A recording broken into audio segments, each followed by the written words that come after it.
Assalamualaikum warahmatullahi wabarakatuh. Perkenalkan, nama saya Zuria Elvara Manida dengan NIM 111900713. Baiklah, saya akan mempresentasikan penelitian kualitatif yang berjudul Analisis Faktor-faktor yang mempengaruhi keputusan pembelian secara online. Latar belakang perkembangan teknologi informasi dan komunikasi menyebabkan perubahan sosial, ekonomi, dan budaya secara signifikan berlangsung demikian cepat, membuat dunia menjadi tanpa batas. Terutama kemajuan teknologi dan gadget memudahkan kita untuk berkomunikasi dan melakukan pekerjaan. Akses internet menjadi mudah dan cepat dimanapun dan kapanpun. Fenomena ini menunjukkan bahwa 5-10 tahun yang akan datang, teknologi informasi akan menguasai sebagian besar pola kehidupan masyarakat. Karena internet pada saat ini dapat digunakan dimanapun dan kapanpun.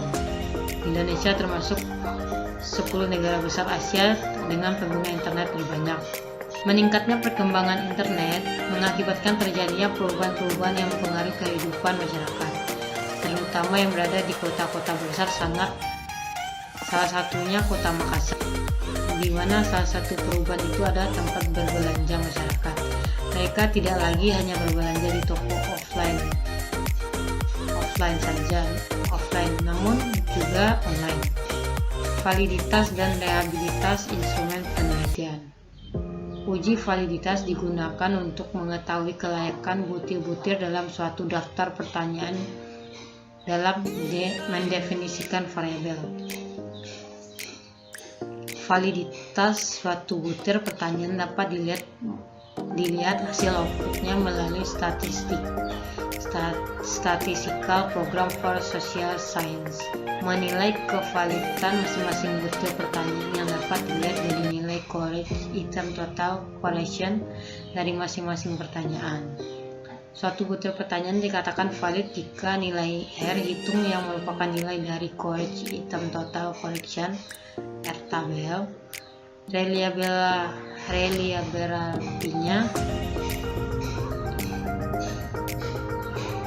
berarti data yang diperoleh melalui kuesioner hasilnya konsisten bila digunakan peneliti lain. Reliabilitas suatu variabel baik jika memiliki nilai coverage alpha 0,6. Populasi dan sampel. Populasi adalah wilayah regenerasi yang terdiri dari atas objek atau subjek yang mempunyai kualitas dan karakteristik tertentu yang ditetapkan oleh peneliti untuk dipelajari dan kemudian ditarik kesimpulannya. Dalam penelitian ini, populasi yang digunakan adalah orang yang pernah melakukan pembelian produk fashion secara online, khususnya pakaian wanita. Karena populasi yang digunakan adalah seluruh yang pernah melakukan pembelian produk fashion via online, khususnya pakaian wanita. Sejumlahnya sangat banyak, tersebar dan sulit diketahui secara pasti, maka dilakukan pengambilan sampel untuk penelitian ini. 2. Sampel adalah bagian dari populasi, terdiri dari beberapa anggota populasi. Subset ini diambil karena dalam banyak kasus tidak mungkin kita meneliti seluruh anggota populasi. Oleh karena itu, kita membentuk sebuah perwakilan populasi yang disebut sampel.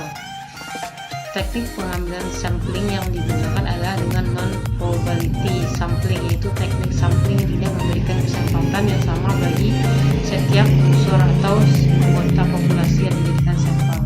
Sedangkan penentuan pengambilan jumlah responden atau sampel dilakukan melalui metode accidental sampling. Jenis dan sumber data yang digunakan dalam penelitian ini adalah data kuantitatif. Analisis kuantitatif merupakan metode analisis dengan angka-angka yang dapat dihitung maupun diukur. Analisis kuantitatif dimaksudkan untuk memperkirakan besarnya pengaruh secara kuantitatif dari perubahan satu atau beberapa bagian kejadian dengan menggunakan alat analisis statistik. Sumber data yang dikemukakan dalam penelitian ini bersumber dari 1. Data primer. merupakan data yang diperoleh dari responden secara langsung dialokasikan penelitian. Berdasarkan masalah dengan penelitian ini, data diperoleh 54 langsung dari responden dengan memberikan kuesioner yang berisi pertanyaan-pertanyaan tentang variabel-variabel yang diteliti. 2. Data sekunder merupakan data yang berisikan informasi dan teori-teori yang digunakan untuk mendukung penelitian yang dilakukan. Penelitian mendapatkan data sekunder dari buku-buku, majalah, hasil lapangan, dan internet.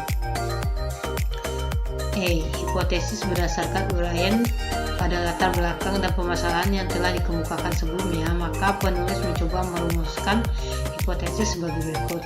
1. Diduga faktor produk, harga, promosi, distribusi, orang, dan proses dan dilakukan fisik berpengaruh secara simultan terhadap pembelian secara online. 2. Diduga faktor produk, harga, promosi, distribusi, orang, proses, dan lingkungan fisik berpengaruh secara parsial terhadap pembelian secara online. 3. Faktor distribusi diduga paling dominan mempengaruhi keputusan pembelian secara online. Landasan teori. Grand Theory. 1. Pengertian pemasaran menurut Philip Kotler. Pemasaran adalah sebuah proses sosial dan manajerial di mana individu-individu dan kelompok-kelompok yang mendapatkan apa yang mereka butuhkan dan yang diinginkan melalui penciptaannya. Penawaran dan penukaran produk-produk atau value dengan pihak lainnya. Definisi ini berdasarkan pada beberapa konsep inti seperti kebutuhan, keinginan, dan permintaan produk-produk, barang, servis, dan ide. Value, biaya dan kepuasan, penukaran dan transaksi, hubungan dan network pasar, dan para pemasar serta prospek. Menurut Wijaksono, pemasaran merupakan salah satu dari kegiatan pokok yang dilakukan oleh para pengusaha dalam mempertahankan kelangsungan usahanya untuk perkembangan mendapatkan keuntungan sebagai ukuran keberhasilan usahanya baik dalam bentuk laba maupun kepuasan. Berhasilnya tidaknya dalam pencapaian tujuan bisnis tergantung dari keahlian pengusaha di bidang pemasaran. Selain itu tergantung dari fungsi-fungsi apakah suatu perusahaan dapat berjalan dengan lancar. B. Medial Theory. 1. Stimulasi pemasaran. Setiap perusahaan harus memutuskan sejauh mana menyesuaikan strategi pemasarannya dengan kondisi-kondisi yang ada. Pada sisi satu terdapat perusahaan-perusahaan yang menggunakan marketing mix yang terstandarisasi secara global di seluruh dunia. Standarisasi tersebut adalah produk, iklan, distribusi, dan biaya rendah. Stimulasi pemasaran adalah perangkat alat pemasaran taktis yang dapat dikendalikan yang dipadukan oleh perusahaan untuk menghasilkan respon yang diinginkan dalam pasar sasarannya. Stimuli pemasaran terdiri dari segala sesuatu yang dapat perusahaan kerjakan untuk mempengaruhi permintaan produk, yang terdiri dari 4 kelompok variabel yang dikenal dengan 4P, yaitu produk, harga, distribusi, dan promosi.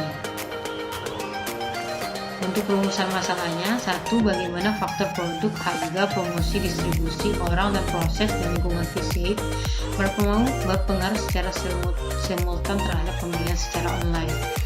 2. Bagaimana faktor produk, harga, promosi, distribusi, orang, proses, dan lingkungan fisik berpengaruh secara persis terhadap pembelian secara online.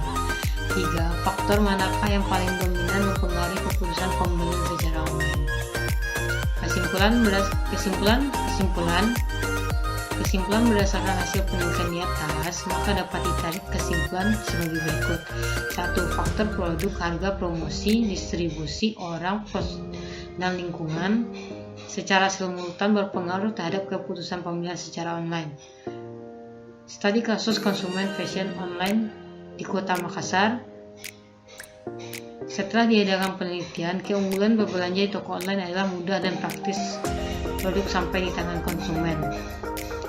Praktisnya berbelanja setelah diadakan penelitian, keunggulan berbelanja toko online adalah mudahnya dan praktisnya produk sampai ke tangan konsumen. 2. Hasil penelitian. Faktor yang mempengaruhi secara parsial yaitu produk, harga, promosi, distribusi, orang, dan proses. Sedangkan lingkungan fisik secara parsial tidak berpengaruh signifikan terhadap keputusan pembelian secara online. Hasil 3. Hasil penelitian terbukti bahwa faktor yang paling dominan berpengaruh terhadap keputusan pembelian secara online adalah distribusi. Hal ini dikarenakan produk yang diinginkan dan dibutuhkan oleh konsumen sebagian besar tidak tersedia di kota tersebut.